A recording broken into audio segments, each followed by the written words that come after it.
Areas of compliance, such as illegal early release of super, remain a focus for the ATO.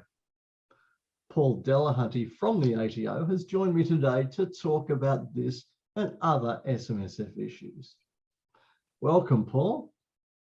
Thanks, Darren. Great to be here and pleased to be part of the upcoming event as it provides a great opportunity for the ATO to engage and share perspectives with industry professionals. Well, we're very pleased to have you on board this year. And I might just start off by asking you, in general, how are you finding compliance within the sector and what trends are you seeing there?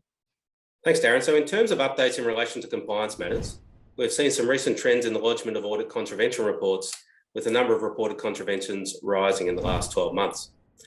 So this information helps provide us with a picture of current compliance issues. And as part of my presentation, I'll delve into some of the specifics of our current compliance program, including our focus on illegal early access, fund non-lodgement, and auditor independence.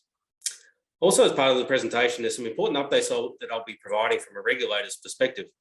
This will include starting with an overview of findings from the recent independent SMSF research we commissioned last year. This research was important for us as it identifies distinct SMSF trustee clusters that reflect a wide variation in trustee knowledge, confidence, and engagement. And the feedback we've received from this provides us with some really important insights into trustee behaviour, which is relevant for SMS professionals and their clients. Paul, I did notice in your answer there, you did touch on illegal early access to super. How's that whole situation at the moment? Yes, we are concerned about what we've observed with trustees accessing their funds via inappropriate means. And in particular circumstances when someone establishes an SMSF, then initiates a rollover, but never lodges their first ever annual return. So in these instances, there's most likely to have been an illegal early release. And this is either as a result of deliberate trustee behaviour or where the trustee is being coerced.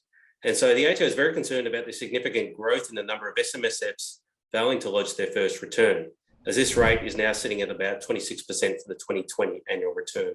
Now, the auditor independence standards, they've been amended obviously not so long ago, and they've been in the spotlight a lot recently. How are you seeing compliance with that right now?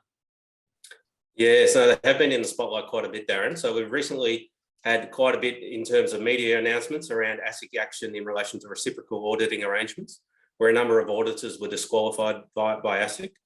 And we've continued to see some of this reciprocal auditing arrangement behaviour. I guess the other key area we're focused on is in-house audits following, as you mentioned, the restructure of the Code of Ethics for professional accountants. And the code makes it quite clear that firms who provide both accounting and auditing services to an SMSF client, which is known as in-house audits, will only be able to continue to do so in very limited circumstances. And if I look at our data gathering process at the moment, I can confirm that we do have quite a bit of strong data which identifies ongoing in-house audit arrangements.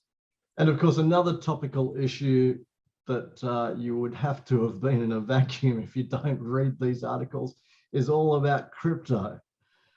What sort of focus are you putting on crypto right now with SMSFs? Yes, crypto is a really topical area. We've seen quite a few media articles of late providing commentary in relation to SMSF investment, as well as the role of auditors in relation to cryptocurrency investments.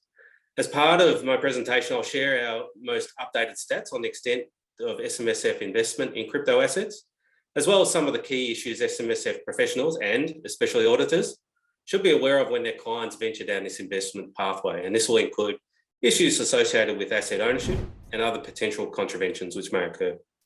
Well, that sounds really good, because I'm sure that a lot of people are still very confused about this area of trying to understand an entirely different asset class, which has its own distinct characteristics, of course. So thanks for spending time with us today and sharing those views, Paul. Now, Paul will be discussing these issues in more detail, as well as answering some questions from practitioners at the Self-Managed Super SMSF Professionals Day 2022, to be held on the 31st of May. If you want to register for the event or find out a little bit more about it, please reference the details you can see on screen now. Well, thanks again, Paul, for your time today, and I look forward to your presentation at the Professionals Day. You're welcome, Darren. Thank you, and can't wait.